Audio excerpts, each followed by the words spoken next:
یہ تو بہت پروگرام کرتے ہیں چائنا کے اوپر، شاید ان کا یہ 100th پروگرام ہو چائنا کے اوپر، لیکن میں یہ سمجھتا ہوں کہ اس وقت دنیا میں اگر کوئی خطرہ پیدا ہوا ہے تو وہ ایک طرف سے ہی ہے، اور وہ ہے چائنا۔ اس کو کیسے کنٹین کیا جائے، اس کو کس طریقے سے ڈیل کیا جائے، اس کے اوپر کیا ساری دنیا کے لیڈرز کی ایک رائے ہو سکے گی یا نہیں ہو سکے گی۔ طاہر صاحب، یہ 2-4 باتیں ہیں جو میں سمجھتا ہوں کہ بڑی ہی امپورٹنٹ ہے اس وقت دنیا کے لیے۔ ڈاکٹر صاحب دیکھیے، یہ 2-4 باتیں واقعی بڑی امپورٹنٹ ہیں، اور میں کوشش کرتا ہوں کہ ان پہ 1 بائی 1 بات چیت کروں۔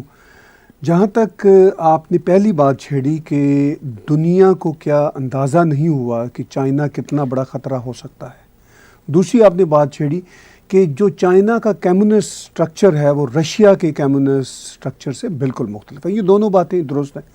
دنیا کو واقعی ہی اندازہ نہیں ہوا کہ چائنا ان کے لیے کتنی بڑی تھریٹ بنے گا۔ بھارت سے زیادہ ڈسیو ہوئے ہیں امریکنز، اور امریکنز کا جو دھوکہ کھانا ہے، ڈسیو ہونا ہے، وہ مجھے اور آپ کو سمجھ آتا ہے چونکہ ہم دنیا کے اس حصے میں رہتے ہیں، کہ یہاں پہ اتنی نائیونیس ہے۔ کوئی نئی ایڈمنسٹریشن آتی ہے تو اس میں ہر کچھ سال 2 سال بعد جو کی پیپل ہیں وہ چینج ہوتے رہتے ہیں۔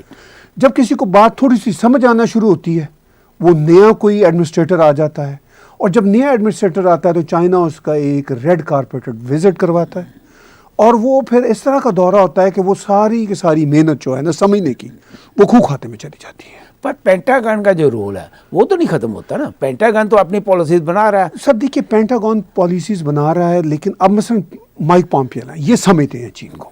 اب مائک پومپیو کی آپ ہسٹری دیکھیں کہ CIA کے بھی یہ پہلے ہیڈ رہے ہیں، تو CIA کے ہیڈ ہونے کا مطلب ہے کہ پینٹاگون کا پارٹ اینڈ پارسل، یہ صرف کوئی پولیٹیشین تو نہیں ہے نا۔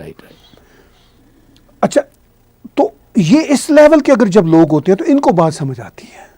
اب ان کی کنٹینیوشن ہے، پہلے CIA میں تھے، CIA سے اسٹیٹ سیکرٹری آئے، تو یہ بات اب امریکہ میں سمجھ آ رہی ہے۔ فرض کیجئے ان کو اوباما نے جس طرح اسٹیٹ سیکرٹری کئی بدلے، وہ جاتے تھے آتے تھے، کوئی بات ہی نہیں بدلتے تھے۔ اسٹیٹ سیکرٹری تو ہیڈ ہے نا پینٹاگون کا بھی۔ پینٹاگون کے اندر جو بیوروکریٹس بیٹھے ہیں، افسر بیٹھے ہیں جن کا نام آپ اور میں نہیں سنتے، ان کو تو بات سمجھ میں آتی ہے، لیکن افسر تو افسر ہوتا ہے نا، جو ان کا باس ہے اسٹیٹ سیکرٹری یا جو CIA کا ہیڈ ہے، تو وہ بہرحال وہ بہت کی پوسٹ ہوتی ہے۔ اچھا، پھر دوسرا، یہ صرف اتنا انٹرنیشنل سیکورٹی کا مسئلہ نہیں تھا ڈاکٹر صاحب، یہ معاملہ آپ نے، یہ ڈیموکریٹ اور ریپبلک کا مسئلہ بھی نہیں تھا۔ چائنا کو کھلی باہوں سے ویلکم شروع کیا جارج W. بش سیکنڈ نے، ٹھیک ہے۔ انہوں نے، ان کی ایڈمنسٹریشن کے لوگوں نے کہا کہ چین اب کوئی تھریٹ نہیں رہا۔ اچھا، بش صاحب سے بھی پہلے، بلکہ میں بھول رہا ہوں، سب سے زیادہ تو بیڑا گرک کیا کلنٹن نے، ٹھیک ہے۔ کلنٹن نے انفیکٹ سب سے زیادہ بیڑا گرک کیا تھا۔ یہ اس میں کوئی، کلنٹن کی تو تقریریں موجود ہیں کہ اس نے کہا کہ یہ چائنا کو گلے لگانے سے اور ان کو ورلڈ ٹریڈ آرگنائزیشن میں لانے سے دنیا ترقی کر جائے گی۔ صرف چین ترقی نہیں کرے گا، چین بھی ترقی کرے گا، دنیا بھی ترقی کر جائے گی۔ میں جارج W. بش سے بات شروع کر بیٹھا، اصل میں کلنٹن سب سے زیادہ، لیکن وہ ڈیموکریٹ کے تھے۔ پھر ریپبلکن کے بش صاحب نے بھی کوئی کم نہ چھوڑی، 8 سال مطلب راج کرنے میں بھی ان کو سمجھ نہیں آئی، ٹھیک ہے۔ وہ بھی 9/11 بھی ان کے زمانے میں ہوا، اور چین نے ان کا منہ دکھاوے کے لیے ساتھ بھی دیا طالبان کے خلاف، چونکہ چین کا اپنا یہ ایک نیریٹو ہے کہ ہم اپنے جہادی آئیڈیالوجی کے خلاف ہیں۔ یہ تو چلے، ہم بھی خلاف ہیں، وہ ساری دنیا میں کے سینسیبل لوگ خلاف ہیں۔ اس کے بعد جو تھے نا، جس کو ایک مسلم ایکسپریشن میں یا کرسچن ایکسپریشن میں کہتے ہیں کہ نیل، لاسٹ نیل کفن، وہ اوباما صاحب نے کر دیا، ٹھیک۔ اوباما صاحب نے تو چائنا کو اتنی زیادہ فیسیلیٹیشنز دی کہ پوری دنیا کی انڈسٹری چائنا چلی گئی، پوری دنیا کا را مٹیریل وہاں بننے لگ پڑا۔ چائنا نے سب سے زیادہ کاروبار بھی امریکہ کے ساتھ کیا، پھر یورپین یونین کے ساتھ کیا، پھر بھارت کے ساتھ کیا، تو یہ اب وہ جائنٹ بن گیا ہے۔ طاہر صاحب، یہاں پر ایک بات، آپ نے یہ 3 پریزیڈنٹ کی بات کی، جی، پہلے اگر 2 سال کا آپ ریکارڈ دیکھیں ٹرمپ صاحب کا، جی، تو انہوں نے بھی چائنا کے ساتھ بہت جفیاں ڈالنے کی بات، ٹھیک کہہ رہے ہیں آپ۔ انہوں نے بھی چائنا کے ساتھ یہی کہا کہ کوئی بات نہیں ہے، ہاں جی یہ تو ان کو عقل تب آئی. دیکھیے اس مارچ تک وہ یہ کہتے رہے کہ چائنا نے کچھ نہیں کیا, چائنا نے یہ کرونا وائرس میں کچھ نہیں کیا, ہمیں بہت گرو ہے وہاں کا پریزیڈنٹ جی کے اوپر. یہ مارچ کی ان کی اسٹیٹمنٹ ہے. یہ تو بعد میں ان کی آنکھیں کھلی. تو یہ تو مجھے ایسے لگتا ہے کہ جو بھی پریزیڈنٹ آتا رہا کہیں نہ کہیں ان کی آنکھیں بند کرنے میں چائنا کا رول ہوگا, یا چائنا نے کچھ اس قسم کی پالیسیز پلے کی. چائنا پچھلے 30 سال میں at the cost of western world 13 trillion کی اکانومی بنا, at the cost of western world. کہیں اور یہ کوئی ہندوستان کے سر پہ نہیں بنا, ہاں جی غریب کنٹریوں کے سر پر نہیں بنا, یہ بنا تو صرف ویسٹرن ورلڈ میں, اس میں بھی سب سے میکسیمم رول امریکہ اینڈ دین یورپ. ڈاکٹر صاحب میں ایک شارٹ سٹوری لکھ رہا ہوں, پرانی کوئی 2.5-3 سال پرانی بات ہے. میں ٹائم اسکوائر پہ گھوم رہا تھا, گرمیوں کے دن تھے, تو ایسے ہی میری نظر جو ٹاپ کا نیون سائن ہے ان کا ہوتا ہے نا, ٹائم اسکوائر نیو یارک کا ٹاپ کا نیون سائن, اس پہ زن ہوا نیوز ایجنسی ہے. میں نے کھڑے ہو کے وہیں پہ اپنے سیل فون سے گوگل کیا کہ یہ جگہ یہ اسپاٹ کتنے کا بائی کیا ہوگا چائنا نے, کیونکہ وہاں پہ کوئی اشتہار لگانے کا کوئی فری تو کام نہیں ہے. نہیں بہت وہ پتہ چلا. پھر نیو یارک ٹائمز کی ایک آرٹیکل نکلا, میں سائڈ پہ اپنی وہ آئس کافی لے کر بیٹھ گیا, گرمی تھی بہت, کہ اب میں ذرا ریسرچ کروں کہ یہ میری نظر کیوں نہیں پڑی کہ ایک کمیونسٹ ملک کی نیوز ایجنسی, زن ہوا نیوز ایجنسی چائنا کی, بڑی مشہور ہے, ٹھیک ہے نا, جس کا کام ہی ڈیموکریسی کے خلاف بولنا ہے دنیا بھر کی, اور اس کا جو ہے نا بلا یا نیون سائن وہ ٹاپ پہ لگا ہے نیو یارک کے, ٹھیک ہے, اور وہاں تو سائن ہی سائن ہے, سائن ٹھیک ہے. اور ان میں ڈاکٹر صاحب جو سب سے ٹاپ پہ, آپ ہیلی کاپٹر سے جائیں, آپ جہاز سے لینڈ کر رہے ہیں, آپ اپارٹمنٹس بلڈنگ ہے, آپ پتہ آس پاس جہاں بھی رہتے ہیں, آپ کھڑکی کھولیں گے تو زن ہوا چاہیں. وہ مجھے پتہ چلا کہ رف اندازے کے مطابق کوئی 3 سے 4 ملین ڈالر مہینے کی صرف اس نیون سائن بورڈ کی فیس وہ دیتے تھے. اب دیکھیے یہ پروپیگنڈا ہے. ابھی یہ خبریں آ رہی ہیں, ابھی امریکہ میں کمیٹیاں بن رہی ہیں جس میں ہالی ووڈ میں جو انفلٹریشن ہوئی ہے, بالی ووڈ کی انفلٹریشن ذرا میں بعد میں بات کروں گا.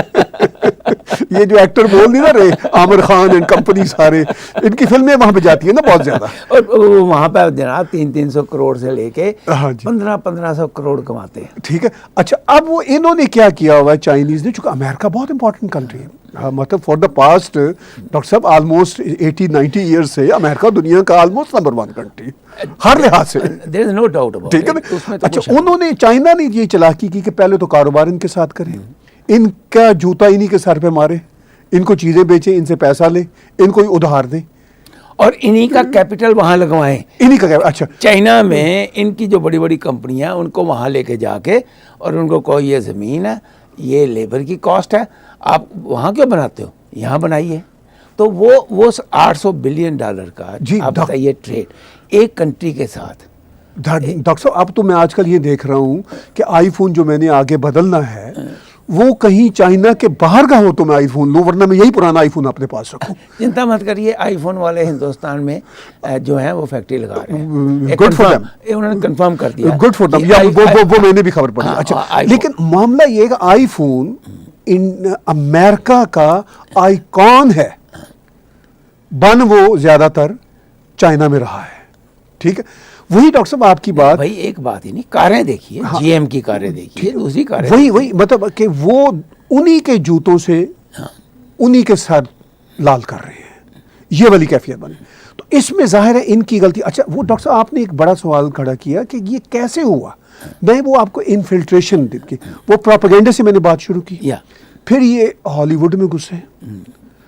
اچھا ہالی ووڈ والوں کو انہوں نے کہا کہ آپ کی فلموں کی تو بہت بڑی مارکیٹ وہاں پہ ہے, چینی دیکھتے ہیں, اور بات بھی سچ ہے بھائی. آفٹر 1.4 بلین لوگوں کا ملک ہے اور پیسہ بھی ہے اب تو ان کے پاس نا, تو فلم بھی دیکھیں, کم سے کم 300 ملین کے پاس تو ہے نا. ٹھیک ہے نا ڈاکٹر صاحب, 300 ملین بہت, 300 ملین تو پورے امریکہ کی پاپولیشن آلموسٹ, اور امریکہ میں افورڈ کرنے والے جو ہیں بیچارے وہ شاید ہارڈلی 15 سے 20% ہوں گے, ٹھیک ہے. تو وہاں تو پورے کا پورا امریکہ افورڈ کرنے والا بیٹھا ہوا ہے. تو وہ ہالی ووڈ والے ہوں, بالی ووڈ والے ہوں, یہ تو پیسے کے پیر ہوتے ہیں. بالکل, یہ آرٹ وارٹ کیا ہوتا ہے, یہ تو ایسے ہی ہے. آرٹ کا تو آرٹ کے نام کے اندر وہ سب کچھ کرتے ہیں, پیسہ, ٹھیک ہے نا, وہ پیسے کے پیر ہوتے ہیں. اچھا یہ فلم انڈسٹری اس زمانے میں ڈاکٹر صاحب کمیونسٹ پارٹی کے ایک بہت ہی بڑے سینئر نے کہا, اس نے کہا, اور یہ بات مجھے یاد پڑتا ہے رشین کسی نے بھی کہا تھی کہ اگر ہمارے قابو میں ہالی ووڈ ہو تو سمجھے پوری ویسٹرن ورلڈ ہے. کیا بات تو ٹھیک ہے, لوگ ٹرمپ کی بات تو کم سنیں گے, فلم کی بات تو زیادہ سنتے ہیں. پھر ڈاکٹر صاحب یہ سپورٹس میں گھسے, انہوں نے سوچا کہ تھنک ٹینک جو ہوتے ہیں چائنیز نے, امریکہ تھنک ٹینکس کا جسے کہتے ہیں نا کیپٹل ہے, انہوں نے کہا کہ تھنک ٹینک میں گھسو. تھنک ٹینک کو کیا ہوتا ہے, کسی کو $5 ملین جسٹ $5 ملین کی گرانٹ دے دے, وہ آپ کے ساتھ ہے. پھر انہوں نے سوچا کہ امریکہ میں جو ڈپلومیٹس ہمارے یہاں آتے ہیں ان میں سے کئی ایک تو ہمارے اوپر جان نچھاور کریں گے ہی نا, تو ان کو ڈائریکٹ یا انڈائریکٹ خریدنا شروع کر دیا. یہ امریکہ میں کہانی نہیں ہوئی, آسٹریلیا میں ہوئی. آسٹریلیا میں ایک زمانے میں یہ اطلاع آئی تھی کہ آدھی پارلیمنٹ ان کی مرضی پر چلتی تھی, بڑی مشکل سے آسٹریلیا ان کے چنگل سے باہر نکلا. ڈاکٹر صاحب کسی ایم پی کو کینیڈا کا ہو یا وہ $1-2 ملین دینا کون سا مشکل بات ہے اس کو خریدنا, ٹھیک ہے نا جی. بھارت پاکستان میں شاید $1-2 ملین سے کوئی نہ خریدا جا سکے چونکہ وہاں منہ زیادہ کھلے ہوئے ہیں, وہاں آلریڈی وہ کروڑوں میں کھیل رہے ہیں, ٹھیک ہے نا جی. تو یہاں پہ تو مطلب یہاں پہ اگر سارے نہیں تو 25% تو آسانی سے بک جائیں گے. وی نو دا پیپل, ٹھیک. اچھا چائنا نے یہ سارے کام کیے. پھر ڈاکٹر صاحب انہوں نے وہی آپ والی بات کہ انڈسٹری ساری امریکہ کی ادھر, یورپ کی ادھر, پیسہ انہی کا, پروڈکشن ادھر ہو رہی ہے. اب وہاں سے پروڈکشن ذرا آپ نکال کے دکھائیں. اب جو دنیا کو چنتا ہے, اب دنیا سمجھ گئی ہے چائنا کو. کووڈ-19 نے ان کو ٹوٹل ایکسپوز کر دیا چائنا کو, کہ ان کے کتنے جس طرح ورلڈ ہیلتھ آرگنائزیشن کے لوگوں کو انہوں نے اپنی جیب میں ڈالا ہوا ہے, جس طرح انہوں نے UNO کو اپنی جیب میں ڈالا ہوا ہے. دیکھیے ٹرمپ صاحب ایک بات تو اچھی ہے کہ ان کو 1.5 سال سے ان سے ٹیرف پہ ضرور لڑ رہے تھے. نہیں ٹیرف پہ لڑ رہے تھے, لیکن اب بھی ان کی جو ویکنس ہے وہ یہ ہے $200 بلین کا جو وہ ایگریکلچر پروڈکٹ خرید رہے ہیں, انہوں نے آرڈر کر دیا. ہاں جی. اچھا وہ انہوں نے الیکشن تک, آپ دیکھنا کہ الیکشن تک, کیونکہ ان کو وہ ضرورت ہے فارمرز کا پروڈکٹ باہر جائے, وہ چائنا کے پاس ہے وہ طاقت. اب 200 بلین کا, میں اب آج میری بات آپ نوٹ کر دیں, مجھے پتا ہے, میں یہ سمجھتا ہوں پالیٹکس کو تھوڑا سا, کہ ٹرمپ صاحب نے جو کرٹیسزم جیسے چل رہا ہے ویسے ہی چلانا ہے. جی جی. ابھی پچھلے ریسنٹلی کچھ دنوں میں آپ نے ان سے کوئی بات نہیں سنی, کیونکہ 10 دن پہلے انہوں نے $200 بلین کا آرڈر دیا پروڈکٹ خریدنے کا. وہ تو پہلے دیا ہوا ڈاکٹر صاحب. نہیں پہلے فیصلہ تھا جی, آرڈر جو دیا پکا وہ دیا 10 دن. اب اس میں بھی ایک بہت بڑی پرابلم ہے کہ وہ اٹھانا کب شروع کریں گے, پیسے تو تب دینے ہیں. جی, وہ بھی ٹائم کے ساتھ پلے کر رہے ہیں کہ 2-4 دن, اچھا آپ 10 بلین کا اٹھا لو, ہاں جی, پھر 5 کا اٹھا لو. مطلب انہوں نے نومبر تک ایسے ہی اس کو نکالنا ہے. اور یہ لوگوں کو سمجھ ہونی چاہیے کہ پروڈکٹ بکے نہ بکے, چائنا کے ساتھ اگر آپ نے ریلیشنز توڑنے ہیں تو توڑیے. کوئی چائنا بھی تو آج کل, چائنا کو بھی تو کافی نقصان ہو رہا ہے نا, تو وہ بھی سفر اگر کر رہا ہے, لیکن اس نے بھی کم سے کم اپنے پیروں پہ کھڑے ہونے کا سوچا ہوا ہے. ارے آپ کو کیا فرق پڑتا ہے, آپ اپنے فارمرز کو جہاں پہ $ٹریلینز آپ خرچ کرتے ہو, فارمرز کو ہیلپ کر دو, اور پروڈکٹ کو جو ہے وہ کہیں اور تھوڑا سا سستا کر کے جی اور دنیا میں بیچ دو. ابھی جو کووڈ کے چکر میں ہی امریکہ نے $2 ٹریلین کا خزانہ کھولا ہے نوٹ چھاپ کے لوگوں کے لیے. 3.3 ایک ہے فگر, اور جو بینک کی ریزرو بینک کی ملا کے 6 سے 7 ٹریلین کا, تو اس میں 250 تو کچھ بھی نہیں ہوتے. میں کہتا ہوں جی 250 کی ضرورت ہی نہیں ہے, 50 بلین کی ضرورت ہے. فارمرز کی اگر کاسٹ ہے, فار ایگزامپل فارمرز اگر $200 ٹن بیچ رہا ہے تو وہ اس کو $150 ٹن بیچ دے, دنیا میں سارے خرید لیں گے. $50 کا جو ڈفرنس ہے وہ گورنمنٹ کور کرتے ہیں. وہ اچھا, اب ان کو پرابلم یہ ہے کہ ان کے بہت سارے را مٹیریل, بہت ساری پروڈکٹس کے, کاروں سے لے کے میڈیسن تک کے, وہ پرجے چھوٹے پرجے کا آپ بات کرو, ہاں وہ سب کے سب نا وہاں سے آ رہے ہیں. ڈاکٹر صاحب دیکھیے, میں ویسے اس وقت جو بی جے پی کی سرکار ہے بھارت کے, ان کو ویسے یہ کریڈٹ دیتا ہوں کہ انہوں نے انسٹنٹ فیصلے لیے ہیں. کوشش وہ کر رہے تھے جب سے مودی جی دونوں سرکاروں میں کہ چائنا کے ساتھ نبھی رہے. انہوں نے ابھی اسی سال ہی تو بلایا تھا شی کو, اور ٹینشن بھی تھی اور یہ بات بھی ہوئی تھی کہ بھائی ٹینشن بھی ہے ہم، لیکن اس کے ساتھ ساتھ ہم تعلقات بھی ریپیئر کرتے چلے جائیں گے اور اچھے. لیکن یہ جو ابھی ایک دم یہ ہوا، یہ جو 20 نوجوانوں کو جس بروٹیلٹی کے ساتھ گلوان پہ مارا چائنیز نے، اس کے بعد بھارتی سرکار، میں اس میں صرف بی جے پی نہیں کہوں گا، پوری کی پوری سرکار، مشینری جو ہوتی ہے وہ ایک پیج پہ آئی. اور میں یہ بھی دیکھتا ہوں ڈاکٹر صاحب بہت ساری اپوزیشن بھی ان کے ساتھ آئی ہے، ایون ممتا بینرجی بھی آئی ہیں ساری ٹھیک ہے، سوائے یہ گاندھی فیملی کے، وہ بھی کانگریس اندر سے وہ مطلب وہ ساتھ ہے، ان کو بھی سمجھ آتی ہے، لیکن یہ بیان بازی میں ذرا ان کو کام نہیں ہے. ایک ہی آدمی ہے راہل، اس کو سمجھ نہیں آتی کس طریقے کا بیان دینا، کیونکہ لوگوں کا ایک موڈ ہوتا ہے. 1962 میں یقین ماننا میں دہلی یونیورسٹی میں تھا اور ہمارے یہاں پہ میں سیکنڈ ایئر میں تھا بی کام میں، اور میں نے وہاں پہ نعرہ لگایا کہ کلاسز نہیں لگیں گی جب تک NCC کمپلسری نہیں کی جائے گی فار ایوری اسٹوڈنٹ. ہم نے پوری اسٹرائک کی، بڑی سکسیسفل ہوئی، اور بعد میں باقاعدہ کالج والے کیا یونیورسٹی والے مانے کہ یس NCC جو ہے وہ کمپلسری ہوگی سارے اسٹوڈنٹس کے لیے. اس قسم کی جو مومنٹس ہوتی ہیں نا اس وقت، حالانکہ مجھے نہیں پتا اس وقت میں نے ٹھیک کیا یا غلط کیا، لیکن یہ سینٹیمنٹل مومنٹ ہوتی ہے، ایموشنز ہوتے ہیں. آپ ایک تو ساری دنیا جو نیشنلزم کا جذبہ ہے نا وہ ہندوستان میں پچھلے 100 سال سے اٹھا ہوا ہے. آپ اس کے اگینسٹ ذرا سے بھی بات کرو گے نا that will go against you. یہ آج تک سمجھ نہیں آئی کہ جو نیشنلزم کا ورڈ ہے وہ کوئی آپ کو وہ آپ کا اینٹی پارٹی نہیں ہے، وہ لوگوں کے دلوں کی بات ہے. ڈاکٹر صاحب وہ اصل میں نیشنلزم لوگ آج بھی کنفیوز کر دیتے ہیں. وہ جو ہٹلر کا نیشنلزم ہے وہ تو اس کے ساتھ وہ فاسزم ہے، وہ نیشنلزم تھا ہی نہیں. وہ آپ نے اس بات نہیں، صحیح وہ کہا. فاسزم ہے. جو بھارت کا نیشنلزم ہے وہ تو اپنی سویلائزیشن کے ساتھ جڑت کی بات ہے، ٹھیک ہے نا جی. اور وہ اس میں وہ بھارت کے نیشنلزم میں کبھی بھی دنیا کے لیے نفرت نہیں ہوتی.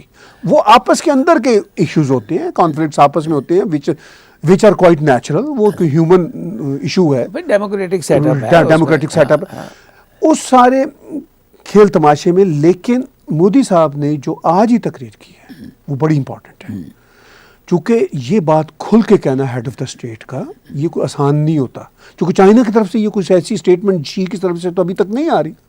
لیکن مودی صاحب نے کہا کہ اب چائنا کی ایکسپینشنزم کا زمانہ اوور ہے، یہ کھل کے کہا انہوں نے. پھر جو 3 روز پہلے ایپس انہوں نے بین کی 59 ایپس، اس سے چائنا بوکھلایا، چونکہ وہ جہاں سمبل تھا وہاں وہ آج کل کاروبار تو انٹرنیٹ پہ ہی ہے نا، آن لائن کی دنیا کا ہی کاروبار ہے. گوگل ہے سب سے بڑی کارپوریشن، فیس بک ہے، تو یہ ہے نا اب تو کاروبار آن لائن ایپس اور یہ ساری کھیل تماشا ہے. وہ انہوں نے بین کی. اس پر چائنیز منسٹری کے اسپوکس پرسن بھی بوکھلا گئے. انہوں نے کہا جی کہ بھارت کو انٹرنیشنل جو ٹریڈ لاز ہیں ان کا خیال کرنا چاہیے، چونکہ ظاہر ہے چائنیز کا سب سے ویک پوائنٹ جو ہے وہ کاروبار ہے، ٹھیک، چونکہ ان کو پتہ ہے کہ ہم پیسے کو اکٹھا کر کے ہی یہ بنے ہیں. اب یہی پیسہ اگر ہم سے جانا شروع ہو جائے گا تو یہ جو ون چائنا کا ایک کانسیپٹ ہے یہ ٹوٹنا شروع ہو جائے گا. طاہر صاحب ایک بڑا انٹرسٹنگ پوائنٹ آپ نے اٹھایا جی کہ پرائم منسٹر آف انڈیا نے بات کی اباؤٹ ایکسپینشنزم، جی جی کہ ایکسپینشنزم کی پالیسی جو ہے وہ اب نہیں چلے گی ہندوستان کے اوپر. لیکن اسی وقت 2 دن پہلے پاکستان، نیپال اور چائنا یہ اپنی باقاعدہ آپس میں ملنے بھی جا رہے ہیں. جی جی تینوں ملنے بھی جا رہے ہیں. ایک ہندوستان کے اگینسٹ انہوں نے ایک قسم کا ملیٹریلی پیکٹ جو ہے وہ کرنے کی سوچی ہے. تو جب یہ ایکسپینشنزم کی بات ہو رہی ہے اور ادھر پاکستان، جی نیپال کی تو چلو میں سمجھتا ہوں ملیٹریلی کوئی ویلیو نہیں ہے، لیکن چائنا، ان تینوں کو ہم کس طریقے سے دیکھیں اس کے مطلب سبند میں؟ دیکھیے پاکستان نے یہ جو اوپن فیصلہ کیا اور اگر اس پر وہ عمل کریں گے کہ وہ چین کے ساتھ ایک باقاعدہ ملیٹریلی الائنس بناتے ہیں تو میں آپ کو دعوے سے کہتا ہوں پاکستان دنیا میں اپنے آپ کو مزید آئسولیٹ کر لے گا. چونکہ اس وقت ایسا دنیا میں فضا نہیں ہے کہ چائنا کے ساتھ کسی کا الائنس دنیا کی سپر پاورز کو پسند آئے گا. نہیں، پر وہ تو اگلے ویک ملنے جا رہے تینوں. ملنے جائیں، وہ اپنے پاؤں پہ ایک اور کلہاڑی مار رہے ہیں. انڈیا کو تو پاکستان کی اس الائنس سے کوئی فرق نہیں پڑے گا، وہ تو آلریڈی دشمن ہے. مطلب انڈیا کو کیا فرق پڑنا ہے؟ بلکہ انڈیا کے لیے سہولت ہو جائے گی، پوری دنیا کو کہیں گے کہ دیکھیں جی یہ چائنا کے ساتھ اوپنلی بیٹھ گیا. چونکہ امریکہ تو واضح طور پر اب کہہ رہا ہے نا کہ ہم انڈیا کے بھی ساتھ ہیں اور چائنا کے ساتھ نہیں ہیں. اب تو ویسٹرن ورلڈ نے دوسروں نے کہا ہے کھلا. اچھا اب جو ان کی گود میں جا کے بیٹھے گا وہ اپنے پاؤں میں خود کو لاڑی مارے گا. چونکہ بھارت کو پاکستان کے چائنا کے ساتھ ملنے سے کوئی نقصان نہیں ہے، وہ آلریڈی ان کے خلاف ہے. پر طاہر صاحب آپ نے اور میں نے بڑی بار بات کی کہ جو پاکستان کی اسٹیبلشمنٹ ہے جی وہ تو کم سے کم یہ بات جانتی ہے بھی یہ کیا کر رہا ہے. ہاں. اچھا اس کی مرضی کے بغیر تو نہیں نا وہ جا کے ملنے لگا. تو اس کا مطلب یہ ہے کہ جو پاکستان کی آئی ایس آئی ہے یا آرمی ہے جو اسٹیبلشمنٹ ہے بیسیکلی یہی وہ پرو چائنا ہو گئے ہوئے ہیں. پاکستان جب ہم کہتے ہیں گورنمنٹ آف پاکستان تو وہ پرائم منسٹر نہیں ہوتا. دیٹس فائن، لیکن میں پوچھ رہا ہاں تو وہ ہمیشہ وہ ان ڈیوائڈ کا رول دیکھیے، ان کا رول جو ہے دیکھیے اسٹیبلشمنٹ جو ہے نا پاکستان کی وہ ڈیوائڈڈ تھی فار دا پاسٹ 10-15 ایئرس. آدھی چائنا کے ساتھ جانا چاہتی تھی جن کو پیسے ویسے ملتے تھے، اور ان میں کچھ پالیٹیشینز بھی تھے، فرینکلی شہباز شریف اور کچھ پیپلز پارٹی کے لوگ یہ چائنا کے کیمپ میں تھے. عمران خان پر میں بہت کرٹیسزم کرتا ہوں اور وہ مجھے کرنا بھی چاہیے چونکہ وہ ڈیزرو کرتا ہے. لیکن عمران خان جب یہ آیا تھا تو اس کا ہمیں یہ پتہ ہے کہ اس کا اندر یہ ایجنڈا تھا کہ چائنا سے باہر نکلنا ہے. عمران اور باجوہ اور کچھ آرمی کے لوگ چائنا سے باہر نکلنا چاہتے تھے چونکہ انہیں یہ پتا تھا کہ یہ دلدل ہے. عمران کو تو نہیں پتا تھا، وہ آرمی کے اس گروہ کو پتا تھا کہ بھئی یہ دلدل ہے چونکہ ان کو نظر آ رہا تھا. لیکن مصیبت یہ تھی کہ وہ اب ویسٹرن ورلڈ ان پہ ٹرسٹ نہیں کر رہی. پاکستان کے اس گروہ نے بھی باجوہ اینڈ جرنیل جو ان کے اندر بڑی کوشش کی، امریکہ سے میٹنگز بھی کی. باجوہ تو پرسنلی میٹنگز کی، الگ گئے تھے. باجوہ الگ گئے تھے اور یہ عمران الگ گئے تھے. وہ ٹھیک ہے، تو وہ یہ فیس بوائے تھا عمران، وہ تو جو بونگیاں ماری اس نے مارتا ہی رہتا ہے، وہ اٹ ڈزنٹ میٹر. لیکن وہ جو ان کی اندر بات ہوئی پاکستانی اسٹیبلشمنٹ کی امریکن اسٹیبلشمنٹ کے ساتھ، وہ کچھ سرے نہیں چڑھی باتیں. اس لیے کہ امریکنز کو جو انفارمیشن ہے ہمیں رافسی میں امریکن کو ٹرسٹ نہیں ہے، چونکہ کوئی ان کے ایکشن میں ایسا کام نہیں ہے پاکستانی اسٹیبلشمنٹ کے کہ امریکن کو ٹرسٹ ہو. وہ ان کو پتا ہوتا ہے. دنیا میں بیان بازی ڈاکٹر صاحب جو آپ کو مجھے نظر آتی ہے وہ اور ہوتی ہے، لیکن اندر تو پتا ہوتا ہے. اندر جب اندر کی باتوں کا تھوڑا بہت ہمیں اور آپ کو آئیڈیا ہوتا ہے وہ تو پھر پینٹاگون ہے. ٹھیک ہے، اچھا انہیں یہ آئیڈیا ہے کہ یہ نہیں سن رہے، تو اس لیے وہ فیٹف میں بھی پاکستان ابھی تک اٹکا ہوا ہے. پاکستان کے قرضوں کا مسائل بھی ہے. پاکستان کا یہ خیال تھا اسٹیبلشمنٹ کا کام امریکہ کو پرانے زمانوں کی طرح 15-20-30 سال کی طرح ہم ذرا وہ جسے کہتے ہیں نا بلا پھسلا کے کوئی پیسے ویسے لے لیں گے اور پھر وہی اپنا کام کرتے رہیں گے، اپنی حرکتیں کرتے رہیں گے. تو امریکنز کا یہ کہنا ہے کہ پیسے ویسے ہم آپ کو دے سکتے ہیں لیکن وہ حرکتیں آپ کی وہ نہیں ہو سکتی، جیسے ہم کہیں گے ویسے کرو. ٹھیک ہے، مطلب اچھا یہ پھر پیس ڈیل میں آئے. یہ افغانستان کی پیس ڈیل امریکنز کی امپورٹنٹ تھی. پاکستانی اسٹیبلشمنٹ کا یہ خیال تھا کہ اگر ہم امریکنز کو اس میں لے آئیں گے تو شاید وہ باتیں بن جائیں، لیکن وہ بھی بات بن نہیں سکی مکمل طور پر، وہ بھی بیچ میں اٹکی ہوئی ہے بات. تو اس لیے پھر وہ جو گروہ ہے باجوہ کچھ جرنیلوں کا جو چائنا کے اصل میں بہت کوئی فیوریٹ نہیں تھے، نہ چائنا ان کی فیوریٹ بکس میں تھا، اب مجبوراً ان کو بھی مجھے خطرہ ہے کہ جانا پڑے گا چائنا کی گود میں، چونکہ آپشن نہیں ہے.